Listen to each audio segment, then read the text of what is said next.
증시 대담 시간입니다. 지난주는 매크로 지표에 일희일비하는 모습이 연출됐습니다. 더불어서 AI 관련주의 변동성도 심했었는데요. 금리 인하 기대와 주가, 더불어서 금리 인하가 있어야만이 주가가 오를 수 있다 이런 얘기들이 나옵니다만 차트를 잘 보면서 오늘 증시 대담에서 자세히 다뤄볼 내용 챙겨보도록 하겠습니다. 보시는 차트는 빨간색은 나스닥 차트입니다. 그리고 파란색은 올해 12월의 내재 금리, 내려갈수록 금리 인하에 대한 기대감이나 금리 인하 폭을 좀 강하게 갖고 간다라고 보시면 될 것 같고요. 올라올수록 금리 인하 기대감이 사라지거나 금리 인하의 폭이 줄어든다라고 생각하시면 될 것 같습니다. 작년 같은 경우에 3분기 보시면 금리 인하 기대감이 좀 줄어들고 오히려 이때는 금리 인상 추가에 대한 고민이 좀 있었는데 이런 어떤 고민이 있을 때 빨간색이 3분기 내내 우하향하는 모습을 보일 수 있습니다. 그러다가 지난 4분기부터 금리 인하의 기대감, 금리가 멈추고 2024년에는 금리를 내릴 수 있다라는 그 기대감이 생기면서 주가가 리바운드, 강하게 반등을 했습니다만 올해 들어서 보시죠. 올해 들어서는 금리 인하 기대감이 뒤로 밀리고 금리 인하 폭도 줄어드는 과정에서도 나스닥은 그래도 우상향을 보여주고 있습니다. 금리 비용을 무시한 과열이다라는 얘기도 있지만 금리 비용을 뛰어넘는 미국에선 노랜딩 얘기도 나오고 있지 않습니까? 그만큼 5.5%의 기준금리임에도 불구하고 AI를 비롯한 미국의 성장이 잘 버티고 더 뛰어넘을 수 있는 생산성이다라는 평가까지 나오곤 있습니다.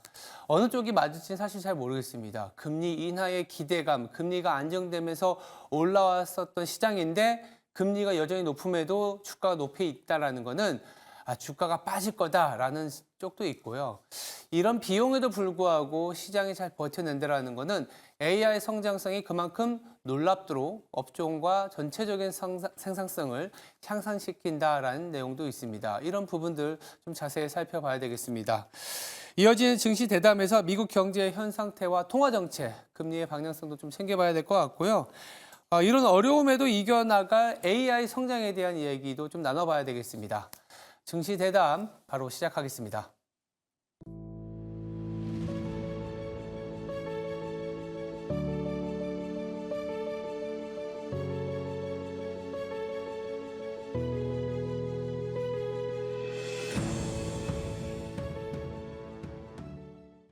네, 증시 대담 이어가도록 하겠습니다. 이 자리에 이효석 HS 아카데미 대표 나와 있습니다. 안녕하세요. 네, 안녕하세요. 예, 우리 새벽 시간에 나와주셔서 감사합니다. 네. 일단 제가 통화 정책 얘기도 아까 좀 했고 금리에 대한 기대감 이런 얘기도 나왔는데 지난주에 PCE 데이터가 나옴에도 불구하고 주가가 좀 변동성을 보이다 보니까 시장에서는 이게 경제 둔화로 인해서 금리가 인하되면 시장이 올라간다 이렇게 해석하기보단 이거 물가는 여전히 좀 높은 수준이고 경제가 더 빠르게 냉각되면서 스태그플레이션 약하나마 미국의 경제에 대해서 조금 더 안 좋게 보시는 분들도 생겨나기 시작했습니다. 이런 전체적인 미국에 대한 판단 어떻게 좀 보고 계신지가 궁금해요. 네. 일단은 이제 우리가 고민하고 있는 거는 물가가 너무 높아서 고민인 거고, 네. 그리고 경기가 혹시 침체에 빠지지는 않을까 이런 고민인 거잖아요. 네. 근데 이 고민이 둘 다 되기는 좀 어렵죠. 이게 물가가 높다라는 얘기는 경기가 좋다는 얘기일 거고, 네. 경기가 안 좋다는 얘기는 물가는 낮다는 얘기일 가능성이 높으니까요. 네. 말씀하신 이제 스태그플레이션이라는 얘기는 물가도 높은데 경기도 안 좋은 그런 상황을 말씀하신 것 같은데 개인적으로는 그럴 가능성은 거의 없다라고 생각하고 있고요. 이유가 일단은 물가 같은 경우에는 지금 물가가 높아서 걱정이잖아요. 근데 저는 시장에서 생각하고 있는 것과 좀 다르게 물가가 좀 낮아질 수 있는 아주 강력한 요인이 있다고 생각하고요. 그것이 중국의 디플레이션 수출이라고 생각합니다. 일반적으로 우리가 그 자국 내에서 생산하는 제품이 이제 너무나도 많아지게 되면, 그러니까 자국 내에 소비할 수 있는 물건보다 더 많아지게 되면 물건이 밖으로 튀어나오게 되죠. 예. 이제 그런 현상이 지금 중국에서 굉장히 많이 진행되고 있고요. 특히나 중국의 자동차 수출 같은 경우에는 아마 수년 내에 1,000만 대 이상의 자동차를 수출해야 되는 그런 상황으로 될 것 같아요. 그런데 아시겠지만 그 전까지 재작년 정도까지만 해도 중국은 한 1,000만 대 가까운 자동차를 수입하는 나라였습니다. 그러니까 이런 현상들이 딱 2015년, 16년 사이에 2019년 사이에 일어났는데 그게 어떤 일이었냐면은 미국에서 항상 원유를 수입하던 나라에서 수출하는 나라로 바뀌었죠. 그러니까 이런 현상들이 아마 자동차뿐만 아니라 전 제품에서 나올 것이고 이것이 내구재를 기준으로 하는 물가의 하락 압력을 굉장히 강하게 나타낼 거기 때문에 물가가 높게 나오기가 쉽지가 않다라는 말씀을 좀 드리고요. 그런데 여전히 지금 미국의 서비스 물가는 높은 상황이고 이것이 네. 낮아지지 않아서 지금 지난주에도 유럽에서도 이제 여러 가지 우려들이 있었던 상황이긴 한데 제가 말씀드리고 싶은 거는 물가가 너무 높아가지고 문제가 되는 상황이 될 거냐 그럴 가능성은 높지 않다. 그러면은 경기 침체 우려냐 그러면은 최근에 이제 미국에서 많은 분들이 걱정하시는 게 미국의 지금 초과 저축이 지금 다 떨어졌대요라고 네, 이야기를 하고 있잖아요. 맞아요. 근데 이제 중요한 것은 초과 저축입니다. 그러니까 저축이 다 떨어진 게 아니고 초과 초과해서 저축. 해놨던 저축이 떨어진 거지. 이 미국의 국민들이 가지고 있는 부의 크기는요. 부채를 제외한 순자산 기준으로 150조 달러가 넘어요. 물론 이게 양극화의 문제가 있다고는 하나 여전히 지금 경기 침체를 논하기에는 미국 국민들의 체력이 굉장히 강하다. 그렇다고 해서 레버리지를 너무 많이 써서 문제냐? 뭐 신용카드 대출이 뭐 좀 늘어났다라는 얘기는 있지만 전체적으로 봤을 때는 레버리지가 충분히 디레버리징이 되고 있는 과정이기 때문에 이 부분 역시 문제가 되기는 어렵다라고 생각하고 있습니다. 굉장히 핵심을 잘 말씀해 주신 것 같아요. 그러니까 중국이 지금 소비가 오히려 둔화되는 상황인데 대려 중국 내에서 소비 못하는 여러 가지 내구재, 자동차도 대표적이긴 하겠지만 가격 인하 정책을 중국의 기업들은 상당히 많이 쓰고 있는 걸로 알고 있습니다. 네네. 이런 부분들이 밖으로 나오는 거죠. 밖으로 네. 나오고 오히려 또 미국이 대중국에 대한 어떤 제재를 하다 보니까 우회든 이런 부분들이 오히려 전 세계 특히 미국향 디플레 수출을 하면서 중국의 디플레가 오히려 미국의 어떤 경제 상황을 더 도와주고 있는 아이러니가 될 수도 있다라고 말씀을 주셨고 저도 좀 동의하는 바입니다만 문제는 뭐냐 하면 결국 그래도 미국이 좀 금리를 내려줘야 물론 초과 저축이었던 거죠. 그러니까 초과 저축이 줄어들면서 이제 뭐 소비가 둔화된다 이런 부분들은 저도 좀 동의는 하진 않습니다. 최근에 신용카드 연체율도 조금 다시 완화되는 모습도 보여주고는 있는데 그럼에도 5.5%라는 금리 인하는 사실 미국의 전체적인 경제에서 봤을 때는 밑단에서는 여전히 호호호되는 부분들도 있지 않습니까? 그래서 6월에 이제 FOMC에 쏠릴 수밖에 없고 기준금리 동결일 가능성이 높긴 하겠지만 점도표도 나오고 이제 수정 경제 전망도 나오는 달이니까 이게 아마도 이제 3분기나 내지는 4분기에 뭔가 시그널을 주지 않을까 이런 기대를 하시는 분들도 계세요. 어떻게 바라봐야 될까요? 네, 일단은 시장의 기대를 이제 벗어나기는 쉽지 않을 것 같아요. 무슨 얘기냐면은 지난주에 지금 점도표를 통해서 그러니까 뭐죠? 그 패드 워처를 통해서 확인해 보는 결과로 기준으로 놓고 보면 지금 시장의 기대는 올해 금리 인하가 없을 수도 있다라는 생각까지 갔었던 상황이었잖아요. 그런데 이게 이제 왜 중요하냐면은 11월에 대선 일정이 있다라는 점을 생각해 보면 대선. 만약에 7월이나 늦어도 9월에 인하가 아니라면 네. 대선의 한복판에 금리를 인하한다? 이거는 좀 쉽지 않다라고 생각을 할 수 굳이 있어요. 정치적인 신호를 보낼 필요는 없으니까. 그렇죠. 게다가 이제 물론 이제 대선 때문에 누굴 찍어야 돼라고 얘기하고 있는 동안에 야, 금리를 인하했대 이런 얘기가 나온다는 게 상상하기 좀 어렵죠. 그래서 아마 파월 의장도 그렇고 옐런 재무장관도 마찬가지인 게 네. 아마 7월이나 9월 정도에는 인하를 한다면 인하할 수 있는 상황으로 오는 게 낫지 않냐라는 아. 생각을 할 수밖에 없다라고 저는 생각하고 있는데요. 네. 어차피 시장이 지금 11월까지 생각을 했었으니까 음. 지금은 글쎄요, 이제 시장의 기대보다 훨씬 더 금리 인하가 속도가 늦을 것 같아요라고 얘기하기는 좀 시장도 많이 갔다라는 생각이 우선 들고요. 네. 그럼 이번 6월 FOMC는 무슨 일이 있을 거냐라고 생각하면 아무 일도 없을 것 같습니다. 아무 일도 없을 예, 거다. 예. 그러니까 이제 아무 일도 없다는 거는 그냥 이미 지금 금리 동결 가능성은 뭐 99% 가까이 찍혀 있는 상황이고 네. 이제 아마 여러 가지 이제 신호들 주려고 할 텐데 베이지북을 통해서 확인했던 것처럼 지금 물가가 지금 너무 높아서 말씀하셨던 지금 저소득층 같은 경우에는 소비를 더 못하는 그런 상황까지 이르렀다. 네. 뭐 코엘이나 아니면은 스타벅스나 이런 맥도날드나 이런 회사들의 실적을 통해서도 확인됐잖아요. 그렇죠. 그런 부분들이 있기 때문에 경기가 생각보다는 덜 좋아요라는 신호 정도가 나오는 것이 이제 확인될 수 있지 않을까 이렇게 생각을 하고 있습니다. 말씀 주신 것처럼 사실 6월에 뭔가 큰 변화를 가져간다 이렇게 이제 월가나 아니면 뭐 국내 투자자들도 그렇게 생각은 안 하고는 있지만 혹시라도 최근에 이제 물가 지표 특히 뭐 PC라든지 이런 지표가 좀 둔화되다 보니까 금리 인하 시그널을 잡아줄지 않을까라는 생각은 하는데 아직은 좀 이른 것 같고 이렇게 또 이 연준의 스탠스가 뭐 특히 연준 위원들 중심으로는 여전히 완강한 상태에서도 금리 인하에 대한 얘기가 나오는 이유가 연준을 제외한 뭐 주요 중앙은행의 스탠스의 변화가 나오기 때문이지 않습니까? 그러니까 스위스라든지 스웨덴 같은 경우에는 선제적으로 금리가 좀 인하된 상태고 무엇보다 이번 주에는 또 유럽 중앙은행 통화정책 회의가 열리는데 어쩌면 빠르게 금리 인하 시그널을 줄 것이다 이런 얘기들이 나오고 있습니다. 그게 가능한 이유가 있을 것 같아요. 그러니까 또 그리고 가능한 이유 그리고 ECB가 금리를 내린다면 또 돌고 돌아서 또 미국을 또 바라보지 않을까라는 생각들을 많이 하시거든요. 네. 그 유럽에 대해서 이제 우려를 한다면 이런 거죠. 아니, 그 아직도 여전히 많은 국가가 ECB가 목표로 하는 2% 물가보다 높은 수준인데 그러니까요. 근데 금리를 내릴 수 인하한다고? 있냐. 이거 좀 이상한데. 음. 게다가 지난주에 이제 독일 그리고 그 전주에 영국의 물가 지표가 나온 걸 보면 아직도 높은 것 같은데 그리고 예상보다 높은데 이런 맞아요. 이야기들이 나온단 말이에요. 그러면 네. 물가는 안 잡혔는데 금리를 내린다고? 이게 좀 이해가 안 돼요. 그런데 제가 판단하고 있기로는 이렇습니다. 이제 물가가 여전히 지금 높은 상황이긴 하지만 내려오는 과정에 있다라는 판단.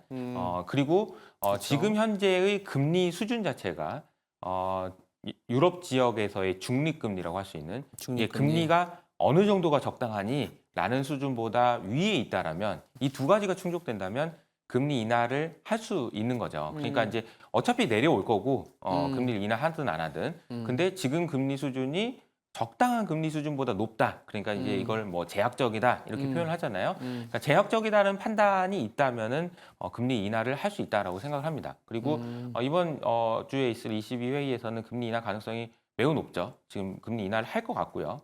근데 이제 문제는 그러면 반대로 그럼 미국은 어떤 상황이냐라고 보면 네. 미국의 상황은 물가가 내려오고 있는 과정에 있는 건 맞다라고 생각을 합니다. 네. 그런데 이제 문제는 이 금리가 높으냐 낮으냐, 적정한 금리 수준보다 높냐 낮냐에 대한 논란이 아직도 있는 거 아닌가.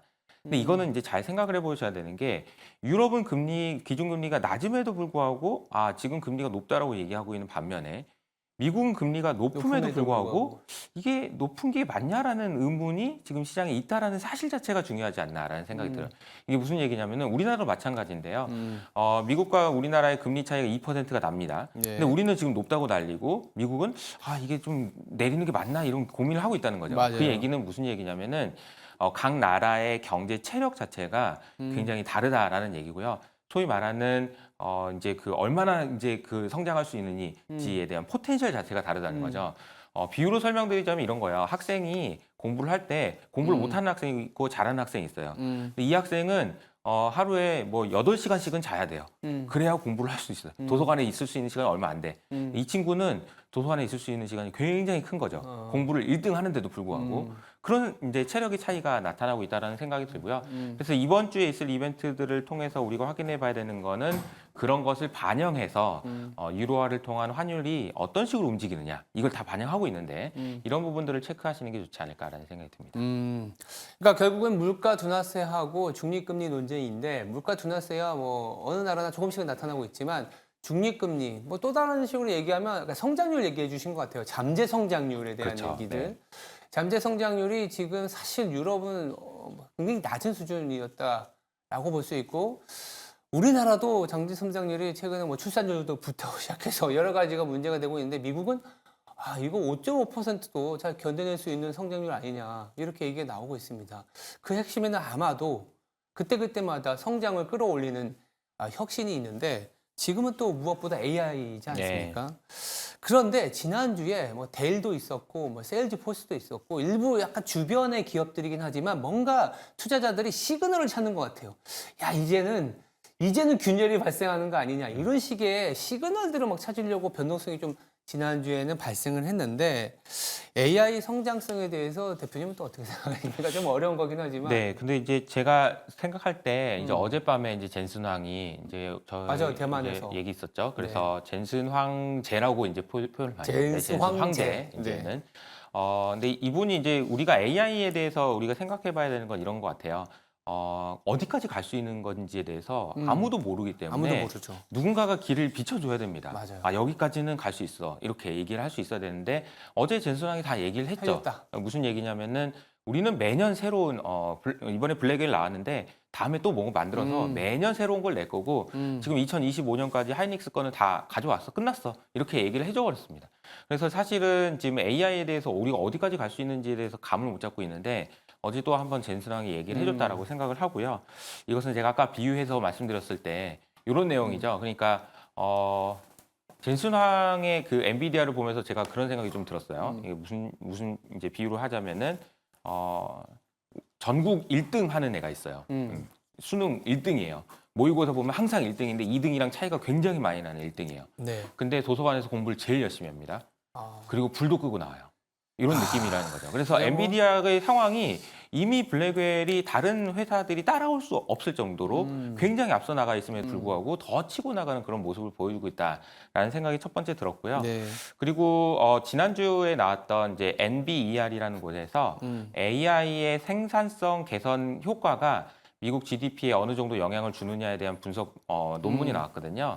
그 논문에 보면은 크지 않다라는 얘기가 나와가지고 앞서 말씀하신 대로 AI 때문에 잠재 성장률이 높아지는 그런 현상이 우리가 기대하는 것보다 크지 않은 거 아니냐라는 우려들이 늘 있습니다. 항상 있죠. 네, 그런데 이제 제가 그 논문을 꼼꼼히 찾아보니까 네. 결정적인 그 오류가 있어요. 이게 무슨 얘기냐면은 네. AGI에 대한 가정이 들어가 있지 않습니다. 이게 무슨 AGI. 얘기냐면 그 범용 AI가 될 가능성에 대해서 배제해 놓고 분석을 했기 때문에 그런 결과가 나왔다라고 생각하고 AGI가 안 될 것 같다라고 이야기한 배경으로 가져왔던 그 논문의 그 날짜가 발간된 날짜가 2015년이더라고요. 그래서 10년 지금 전 거. 24년 아닙니까? 지금 상황을 대입하기는 상당히 좀 어려운 것 같아요. 즉 다시 말하면은 AI가 어디까지 경제에 미칠 수 있는 영향이 어느 정도까지 되느냐에 대해서는 그냥 논문으로 그렇고 여러 가지로 생각하기가 상당히 좀 어렵지 않나. 그러면 우리가 좀 어쨌든 힌트를 얻어야 되니까 이제 과거에서 힌트를 찾자면은 크게 한 세 가지 기준으로 보면 되지 않을까 예. 싶어요. 첫 번째로는 투자자들이 얼마나 지금 AI 흥분해서 날뛰고 있느냐 이런 부분들을 체크하기 위해서는 AI와 관련된 회사들이 IPO가 엄청나게 많아지고 맞아요. 그렇게 IPO가 나왔는데 투자자들이 나 가격은 상관없고 AI야 이러면서 투자를 하는지 그런데 IPO는 없죠. 이제 지금 빅테크들 수준에서 지금 투자가 되고 있지 새로운, VC한테도 그렇죠. 지금 맞아요. 투자의 기회가 없어가지고 지금 이런 상황이라면은 그런 상황은 아니다. 첫 번째. 두 번째로는 기업들이 투자가 너무나도 중복 과잉 투자가 되느냐 이런 문제인데요. 이 부분이 이코노미스트지에서도 지적을 했지만 만약에 이게 문제가 되려면요. 제 생각에는 빅테크 기업들 중에서 예. 한두 개 정도가 망해야 돼요. 그래야 얘네들이 투자한 것이 과잉 투자라고 얘기할 수 있을 텐데 그럴 가능성은 아직까지는 보이지가 않는다라는 점이고요. 세 번째가 이제 결국 중요할 텐데 이렇게 만들어진 AI를 통해서 만들어진 소비재가 소비자들한테 선택을 받아서 더 높은 가격에 팔리느냐가 핵심입니다. 그렇죠. 그래서 제가 생각할 때는 다음 주에 있을 FOMC 회의보다 훨씬 더 중요한 게 그 전날 있을 애플의 WWDC라고 생각하고 있고요. 여기서 나오는 애플의 제품이 소비자들의 선택을 받느냐 여부가 장기적으로 봤을 때 AI가 얼마나 더 갈 수 있을지를 결정하는 매우 중요한 이벤트라고 생각하고 있습니다. 정말 말씀이 굉장히 좋은 포인트였던 것 같아요. 저도 어제 젠슨 황제의 PT를 몇 개 봤는데 CPU하고 GPU의 비교도 좀 인상적이었고 생태계 소프트웨어에 대한 자신의 어떻게 뭐 강점까지도 이제 굉장히 어필을 했는데 세 가지를 들려주셨어요.